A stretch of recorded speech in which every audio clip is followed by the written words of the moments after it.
Esta obra que tenim darrere és per a una expo col·lectiva, es diu València Queer i és molt important perquè fica el focus en autores, en autors queer del col·lectiu. El remat el dissenya Carlos Corredera i és un homenatge als orígens de la poesia. Homero era la poesia més èpica, de guerrers i tal, l'Odissea, tot allò, i Safo ja parlava un poc de la poesia, un principi ja quasi com comencem avui des dels sentiments, no? El romanticisme i tot això. Hi ha eines que ens ajuden a viure simplement i a mi la creativitat sempre veia que quasi de forma natural era el meu modus operandi, la meva vida. De molt menuda vaig estar tocant palos com inclús la música, per la nostra tradició de bandes, inclús al poble vaig entrar en la banda de música de la SIAC, o sea, però des de sempre, des de menudet, i jo crec que com pràcticament totes les persones, dibuixaven colors i tal,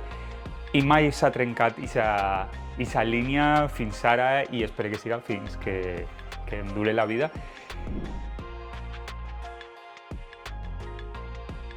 Vaig trobar l'escola de pintura de Pere Ribera, que va ser un abans i un després, i jo sempre li dic a Pere, es veiem a sovint, que és un canvi vital totalment, encara que fora molt menut, soc conscient d'això, perquè d'alguna manera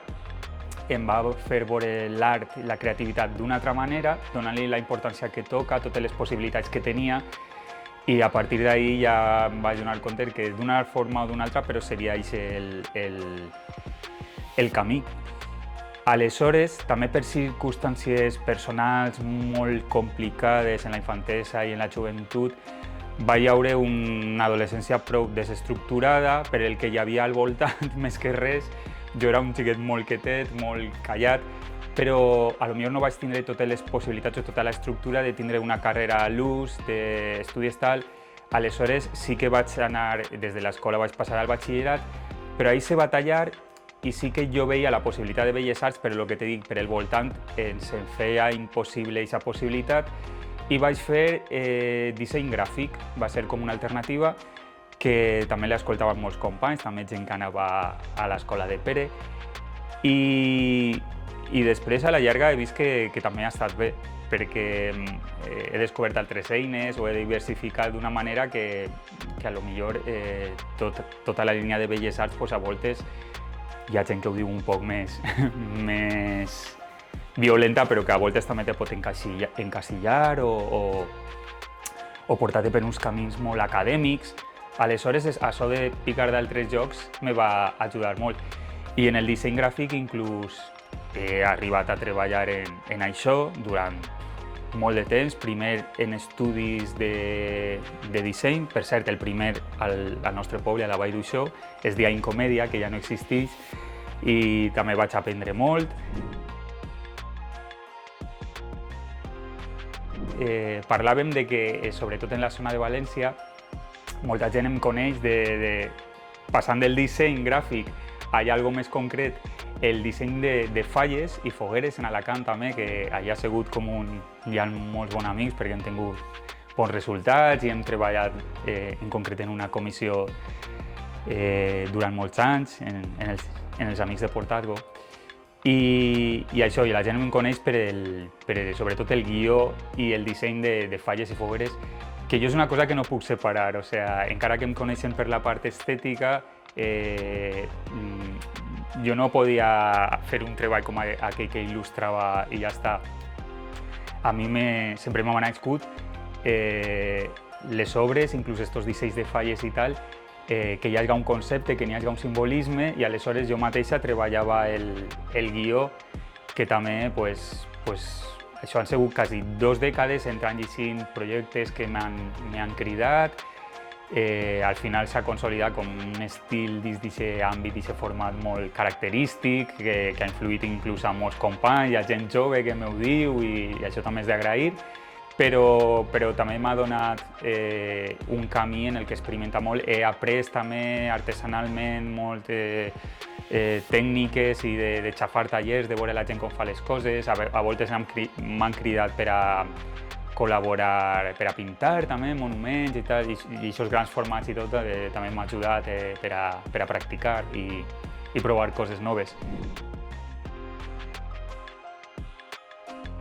I en el tema de la pintura també te podria dir que ha sigut un abans i un després per a mi el tema de focalitzar en les xarxes. Avui en dia sabem que és una eina brutal i és veritat que al principi fa anys no feien cas o sempre estan les resistències, no? De jo, ai, no sé què, no sé quan. És una tonteria perquè escoltava un company pintor, no? Un dia que deia en el segle XX al principi fue París, després a mitad segle fue Nueva York, ara és internet, dia. Sí, hi ha ciutats, hi ha punts físics, però internet és l'eje i de fet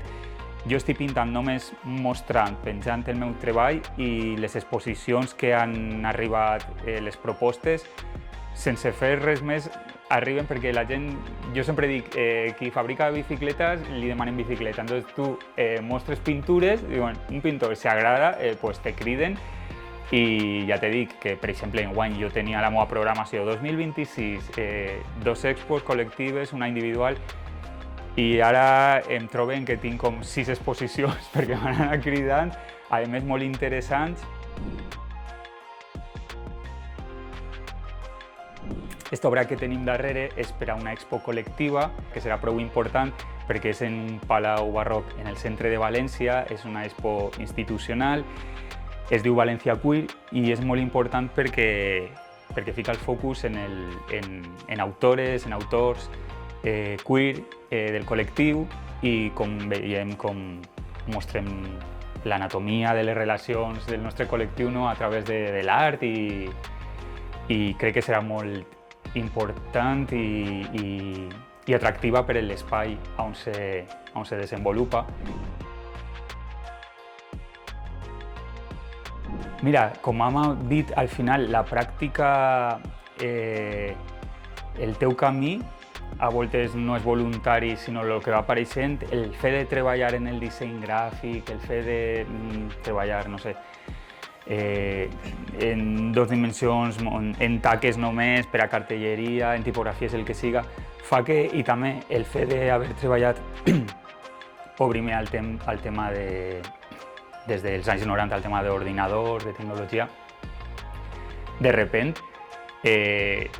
va hi haure com un crossover. Aleshores, jo en els ordenadors estava com dibuixant i treballant en vectors, que encara treballàvem molt en vectors, i en línies rectes, no sé què, i ho portava com a la part analògica dels dibuixos i la pintura, i la textura i l'orgànic, el que està gastat i el viu, l'humà, ho portava a voltes a lo tecnològic, no? I buscava traslladar aquestes textures o a obres en principi digitals. Aleshores, jo crec que el món de tecnologia i disseny gràfic ha influït molt en la meva part, en la manera de dibuixar. O sigui, soc un pintor però que té aquesta base de dissenyador gràfic, va passar per ahí. Aleshores, aquestes línies rectes, jo, per exemple, crec que el tema d'això d'haver viscut a voltes en lo personal etapes o vindre, sobretot en la infantesa, en la joventut, una època molt difícil de s'estructurar, jo dic que ara busque línies rectes és com un horitzó, com el que mira una línia recta i se tranquil·litza. Aleshores hi ha moltes línies rectes, molts horitzons dins de les meves composicions i per una altra part sempre ho he verbalitzat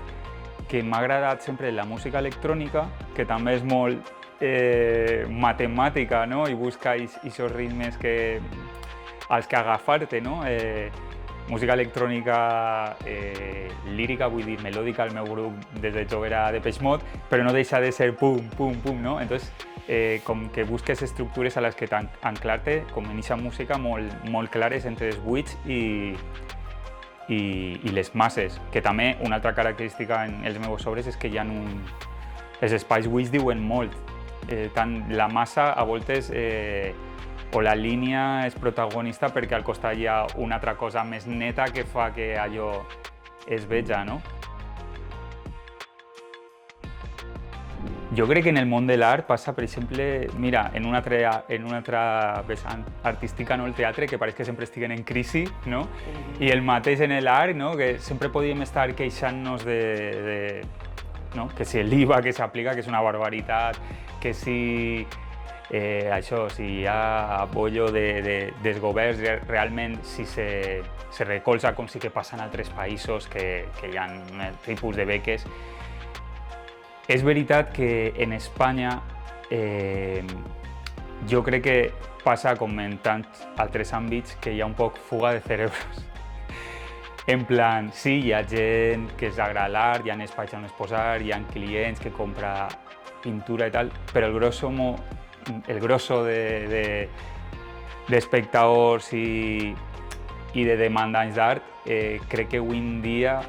ve molt també de fora. Vale, en general, no en concret ja només la Comunitat Valenciana, sinó podríem parlar del nostre estat d'Espanya en general, que jo crec que això, que hi ha molta gent que està treballant així i al final apleguen clients d'altres llocs, no? A mi, jo t'he dit, des que vaig obrir xarxes, vam les meves pintures per ahir, anant allà a Canadà, no sé, a Itàlia, a tot el món, Estats Units, Mèxic, tot el món, i això per a mi era impensable. Aleshores, si ho veus així, les possibilitats estan totes obertes, vull dir, l'aldea global, no? I és com tots els oficis. I si ho mires a nivell local, tal, jo crec que al final una autora o un autor és com tot en la vida, que si de veritat focalitzes ahí i comences a treballar, és un puto tòpic, no? Però és que jo he tingut els exemples més clars, o sigui, quan he començat, per exemple, sobretot en sèries, i la gent entén, ja té una explicació allò que té una... Hay un eje, ¿no? Y hay una verdad, no es como... he hecho una obra muy chula, pero no se sabe què són parells amb mare, no? Però si realment hi ha un fons de veritat, jo crec que siga pintar, siga el que siga en el món de l'art, al final trobes el teu camí segur, el teu espai.